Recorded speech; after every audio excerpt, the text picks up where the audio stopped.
Ago, Shawnee Benton's daughter Shamani died suddenly.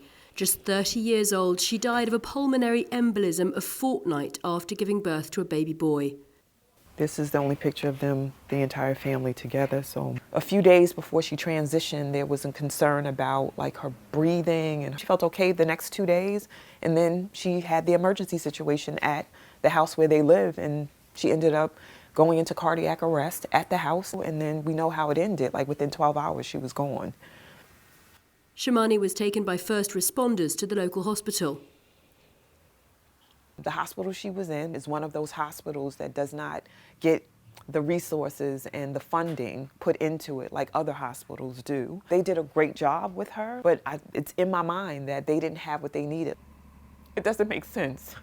She should be here. Whoever has been taken like this, should be here. Or whoever's been in the hospital and struggled for life. They should be able to walk free and do what they need to do to care for their babies. If Shamani had been white, would she have survived? That's the question that haunts her family. Because in the US, the rate of maternal mortality is 3 times higher for black women than it is for white. That's according to the Centers for Disease Control and Prevention. And in New York, the situation is even worse. The risk is 8 times higher.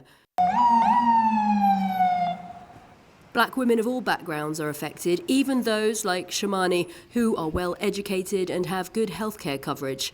Medical researchers say the root of the problem is racism. Racism was baked into the DNA of this country. And since then, every policy has reflected that history, including the myth that black people don't experience pain like white people, which affects people who are going to give birth and are complaining of pain or may have a complication that is not taken as seriously because simply of the color of their skin. Last year, New York City launched an initiative to reduce maternal deaths among black women. Amongst the measures, more funding for certain hospitals and more training for medical staff to make sure they don't have racial prejudices. The city is also working with doulas like Chanel Portia, who is based in Brooklyn. A mother of 6, Chanel trains doulas to provide childbirth support to pregnant women at affordable rates. We have to start to trust ourselves, to trust our bodies, to trust our autonomy and our agency and our own power, and understand that you have rights.